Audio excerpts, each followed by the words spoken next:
हरे कृष्णा। बहुत बहुत धन्यवाद, बहुत ही सुंदर प्रश्न पूछने के लिए। हम गुरु का अनुसरण करने के लिए दृढ़ निश्चयी कैसे बन सकते हैं? ये तो हमारे आध्यात्मिक जीवन का सार है। हर एक भक्त की जिज्ञासा यही रहती है, काश मैं ऐसा बन पाऊँ। दृढ़ निश्चयी मतलब 100% शरणागति। ये तभी पॉसिबल है जिस दिन हमारे हृदय में ये भावना आ जाएगी कि गुरु हमारा वेल विशर है, वो हमारा भला चाहता है, वो हमें मिसयूज करना नहीं चाहता।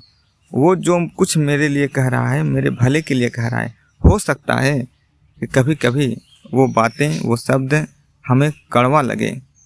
हो सकता है ऐसा लगे कि शायद गुरु को पता नहीं, इसलिए ऐसा कह रहे हैं। पूर्ण विश्वास नहीं होता। लेकिन अगर हमें अनुसरण के लिए करने के लिए दृढ़ निश्चय बनना है तो ये विश्वास रखना कि ये मेरे लिए जो भी कुछ कह रहे हैं, कर रहे हैं, भले के लिए कह रहे हैं, चाहे मुझे अच्छा लगे या ना लगे, लेकिन हमें करना वही है। जब ये भावना आ जाएगी, कहने का तात्पर्य हमें गुरु के वाणी पर पूर्ण विश्वास, थोड़ा सा भी अडिग नहीं होना चाहिए। जब हमारा 100% विश्वास रहेगा तो फिर हम दृढ़ निश्चयी बन सकते हैं। और 100% विश्वास कैसे होगा? जब ज़्यादा से ज़्यादा साधु संग करेंगे, साधु से सुनेंगे, भक्तों से सुनेंगे गुरु की महिमा, तो इससे हमारा क्या होगा? उनके ऊपर फेथ बढ़ता है। जैसे भौतिक संसार में हमारा लोग शादी करते हैं, शादी करने से पहले कोई कुछ नहीं होता, लेकिन शादी करने के बाद सब नए नए दोनों लोग होते हैं। लेकिन ऐसा विश्वास बन जाता है, पूरा जीवन उन्हीं के साथ चलता रहता है। कैसे? सेवा करके, एक दूसरे के बारे में सुन के। उसी प्रकार से जब हम साधु संगति करते हैं, भक्तों का संग करते हैं, तो हमारा विश्वास और बढ़ता है। खास करके जो सदाचार है, नियमित साधना, जब हम साधना करते हैं, शास्त्रों का अध्ययन करते हैं, गुरु की महिमा सुनते हैं और खुद प्रैक्टिस करते हैं, जितना तीव्रता के साथ हमारी चेतना आध्यात्मिक लाइफ में ऊपर रहेगा, उतना ही हम आध्यात्मिक जीवन के इम्पोर्टेंस को समझ सकते हैं, उतना ही हम गुरु और कृष्ण के पोजीशन को समझ सकते हैं। वो डिपेंड करता है कि हमारी चेतना कितने लेवल पर है।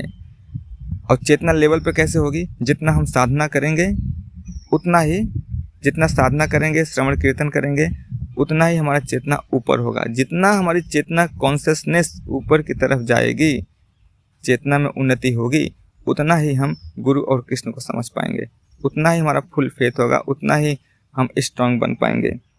श्रवण कीर्तन बहुत इंपॉर्टेंट है। इसलिए बुक रीडिंग, श्रील प्रभुपाद जी कहते हैं कि हमें हर एक भक्त को 1-1 घंटा बुक रीडिंग करना चाहिए, क्योंकि शास्त्रों के नॉलेज से, शास्त्रों के ज्ञान से हमारी जो है अज्ञानता का अंधकार कटता है। अज्ञानता का जो अंधकार है वो हटता है शास्त्रों की लाइट से, शास्त्रों की टार्च जैसे लाइट से। और हमारे जीवन का ये लक्ष्य हो, हमारा फर्स्ट प्रायोरिटी गुरु और कृष्ण की सेवा करना, ये हमारे जीवन का प्रथम लक्ष्य होना चाहिए। भैया प्रथम कार्य ये है, बाकी सारा सेकेंडरी।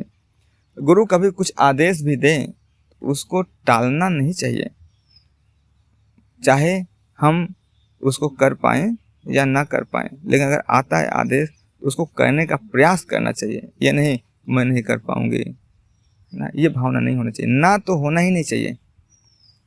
यस, उसके बाद करना चाहिए।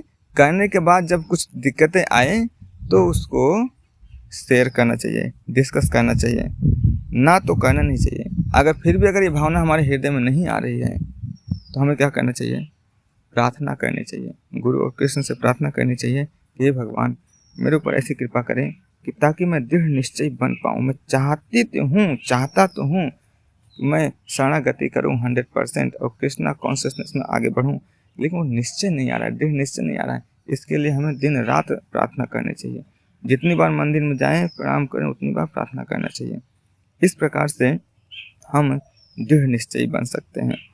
दृढ़ निश्चयी बनने के लिए मेन पॉइंट, हमें गुरु के शब्दों पर पूर्ण विश्वास होना चाहिए। नहीं आ रहा है तो प्रार्थना करें भगवान से कि वो विश्वास आए। दूसरा, भक्तों का संग में ही रहे, क्योंकि भक्तों के संग में, साधु के संग में, गुरु और कृष्ण की महिमा सुनने से हमारी चेतना परिवर्तित होगी। और साधना करते रहें, क्योंकि हमारे हृदय का शुद्धिकरण जितना होगा उतना ही ये सारी चीज़ें हमें ज़्यादा समझ में आएगी। और हमें जीवन का कम से कम लक्ष्य तो करें या ना करें, लक्ष्य तो बना ही लें कम से कम। तो मेरे जीवन का जो पहला लक्ष्य है गुरु और कृष्ण है। नहीं कर पा रहे तो भी हमें प्रयास करना चाहिए, और जो भी आदेश मिले उसको पालन करना चाहिए तुरंत, बिना 3-5 के प्रयास करना चाहिए। सफल हो या सफल ना हो, इसकी चिंता नहीं करनी कि सफल होंगे या सफल नहीं होंगे। और हमें हर समय प्रार्थना करना चाहिए, भगवान से प्रार्थना करते रहना चाहिए, भगवान हमारे हृदय में ऐसा शक्ति दें, ऐसी भावना दें, ताकि मैं आपके प्रति शरणागत हो पाऊँ, अपनी चेतना को शुद्ध कर पाऊँ और अपने जीवन को सार्थक कर पाऊँ। जगत गुरु शिला प्रभुपाद की जय।